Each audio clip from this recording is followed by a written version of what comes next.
The Uninvited Guest. I had just moved to a new city, eager to start fresh after a messy breakup.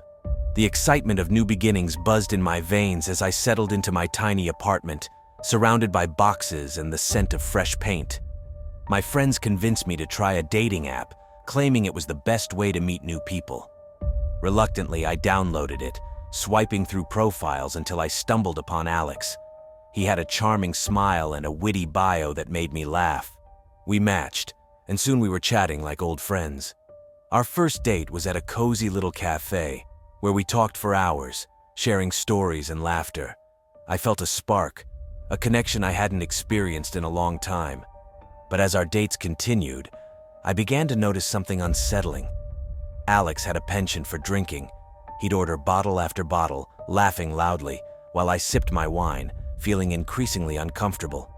At first, I brushed it off as just a quirk, but it soon became clear that his drinking was more than just casual indulgence.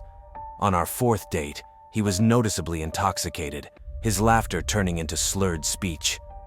I felt a knot tighten in my stomach as he leaned in closer, his breath heavy with alcohol. I tried to steer the conversation away from anything too personal, but he pushed, asking invasive questions that made me squirm. I knew then that I had to end things. After our date, I texted him, explaining that I didn't feel a connection and that I thought it was best to part ways. I hoped it would be simple, but Alex didn't take it well. He began showing up at my favorite coffee shop, his eyes lingering on me from across the room, a predatory glint that made my skin crawl. I blocked him on social media, thinking that would put an end to it, but he still found ways to reach me.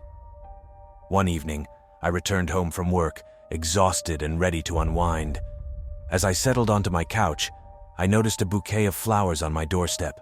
My heart sank as I recognized the familiar handwriting on the card. "I miss you. Let's talk." Panic surged through me. I rushed inside, locking the door behind me, my mind racing. How had he found me? That night, I tried to shake off the unease, convincing myself it was just a harmless gesture. But as I lay in bed, sleep eluded me.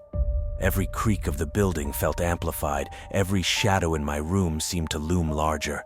I finally drifted off, only to be jolted awake by a noise. It was a soft thud coming from the kitchen. My heart raced as I crept toward the sound, my breath shallow. I peered around the corner, and to my horror, I saw the back door ajar. I rushed to lock it, my mind racing with dread. Just as I turned, I saw him, Alex, standing in my living room, a twisted grin on his face. I froze, my instincts screaming at me to run. Instead, I bolted to my bedroom, my heart pounding in my chest. I dove under the bed, my breath quickening as I tried to silence my panic. I could hear him rummaging through my belongings, his footsteps heavy and deliberate. "Where are you, sweetheart?" he called out, his voice dripping with a sickly sweetness that made my skin crawl. I held my breath, praying he wouldn't find me. I could hear him muttering to himself, his words a jumbled mess of anger and desperation. Just as I thought he'd discover my hiding place, I heard the distant wail of sirens. The sound seemed to snap him out of his trance. I held my breath, listening as he bolted from my apartment, leaving chaos in his wake. When the police arrived, I was still trembling under the bed, too terrified to move. They searched the apartment but found no sign of him. I filed a restraining order, but the experience left me shaken. In the days that followed, I felt like a ghost in my own home. Every creak in the night made me jump. Every shadow felt like a threat.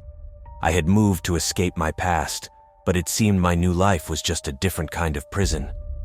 I couldn't shake the feeling that he was still out there, watching, waiting for the right moment to strike again.